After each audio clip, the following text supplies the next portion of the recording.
Why did the ancient Greek Homer ignore the eruption of the Santorini volcano and the Oracle of Delphi as a name? How many thousands of years ago did he actually live? How many philologists and historians have wondered why Homer uses the most ancient names of cities, rivers, oracles, regions, islands that did not apply in his time? Why does the Oracle of Delphi, where it is an ancient name, he knew it as Python? Why did he know the Nile River of the name of Egypt? Because Thessaly is known as Thea, Heronia as Arni, and the Lighthouse as Pelagia, that is Pelagia, as it's located in the open sea from the Egyptian coasts. The answer is only one.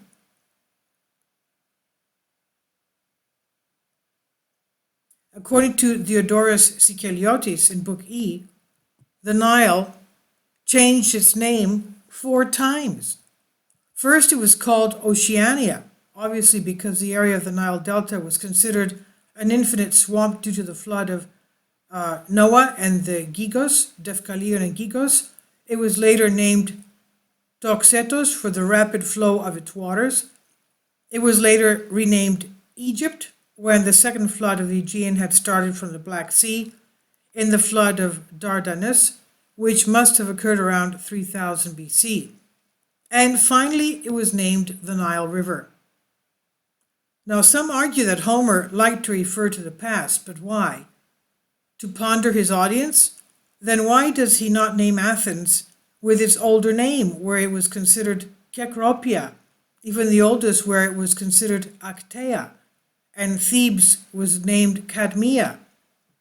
Because quite simply, he did not live in those times when they had these names before 5000 BC. But he also knows Thessaly as Thea, which is in the past was a huge inland lake, as evidenced by the rocks of Meteora, and after a great earthquake, its waters flowed down the valley. The remains of Thea is the current lake of Karla, which begins to fill with water again. When the Thessalians came, where they were not called that, the area had already been drained and the great Thessalian plain had become the remnants of this inland lake, which leaked after a great earthquake, and earthquakes in the valley of Tempe and the sea, are the rocks of Meteora. That is where before there was a sea, when the sea was named Thessalia, and the inhabitants of Thessaly, meaning Thessalia, meaning sea. But even today in the area where he just passed, many toponyms of the Athenians changed. Who remembers today who observed Durguti, today known as Cosmos, Katsipodi, Daphne, Hassani Greek, Eleonara Kifisia, Kukuvaones, it's a metamorphosis, Podoniftis, New Philadelphia, Tatoi, the Kelia as in antiquity, and Podarades, Nea Ionia, etc. The same is true for the era in which Homer lived, both in the Iliad and in the Odyssey. The copper, which appeared in Greece at the end of the Neolithic period about 5000 BC, was found by a foundry near Arafina, today's Rafina. All the weapons of the Trojan War are bronze, shields, helmets, swords, and spears. He refers sporadically to the iron as well, but as a precious reserve metal, as it was considered difficult to process. He also referred to gold, silver, lead, but also to tin. Mainly, however, it's constantly referred to copper, which is characterized with many cosmetic adjectives such as red, dazzling, radiant, and etc. Now, how about the lighthouse island that was lost?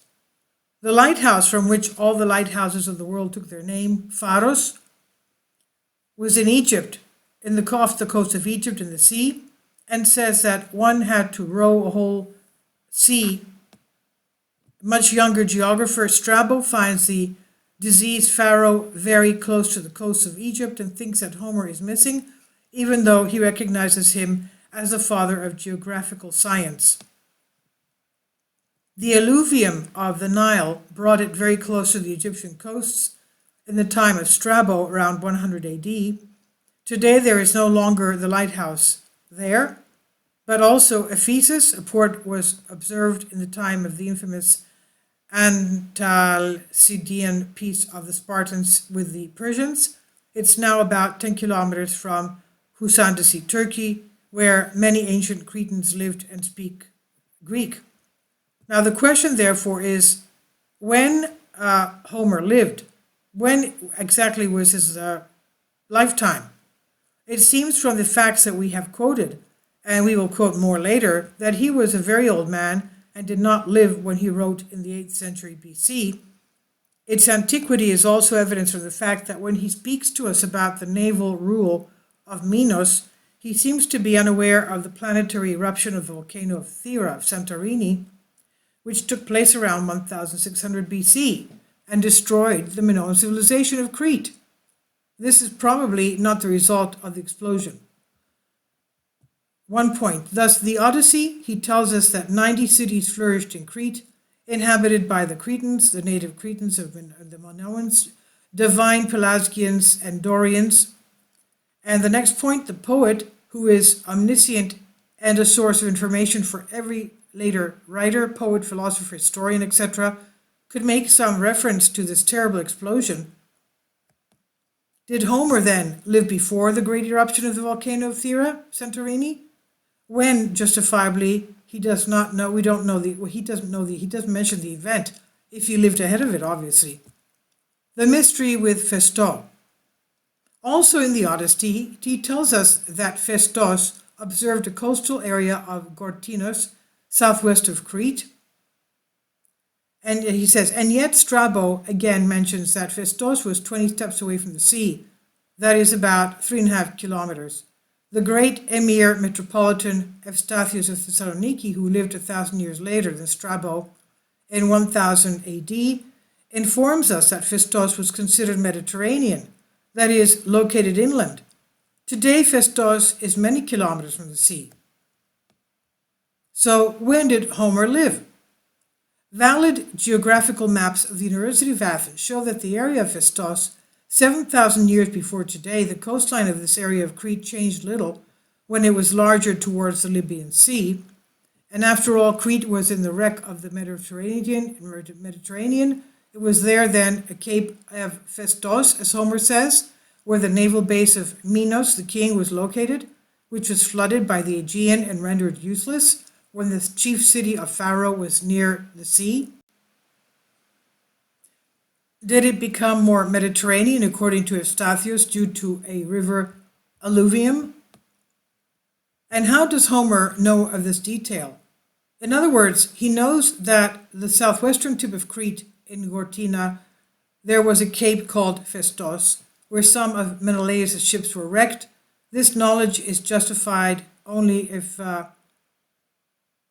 in Rhapsody 239, as I attributed them to the recently released metric Odyssey and Iliad, there is a steep and smooth stone in the sea at the end of Gortinos in a dark spot. In the western cape there is a big south, where in Festos a small rock drives away the wave. He says, and Homer refers to the region of Egypt either as if Memphis had not yet been built, or as if he were preparing to build that area, to build that era. So the most probable thing that applies to the birth of Homer is that it happened at that time. But when and why, by whom was Memphis founded? That is today's Cairo. Cairo was called Memphis. Memphis, the ancient city of Egypt, the capital during the period of the ancient kingdom, on the west bank of the Nile, was founded by the pharaoh Nar-Mer, who is identified with Min. Min, 34 centuries before Christ, that's 3400 BC, pharaoh of Egypt, according to Herodotus. The union of the two kingdoms of Upper and Lower Egypt is due to Min. It's estimated that he ascended the throne around 3300 BC, and he came from Upper Egypt, built the city of Memphis, which he designated as his capital. He distinguished himself as a military man and a legislator. Do not often identify with Mer. This is Min. The final question, if all that the ancient writings document is true, as when did the Trojan War finally take place, and how old is Homer? How long ago did he live? How old is Greece? And how old is the history of the Greeks? Mr. Kostas Doukas wrote this because he's a journalist from Member of STIA, researcher, writer, a member of Society of Greek Writers, has been involved with Homeric Secretariat for 40 years. I've translated this for you from a Greek article. So obviously, since he didn't mention the volcano of Santorini, he lived before that. So please leave your comments, and thank you for your support. Finally, support my Patreon account. The daily posts are 5 videos daily, and they are totally different from what I have on my YouTube channel. Thank you so much for your support and that you find all my content so interesting. You'll find the Patreon account details in the description box below.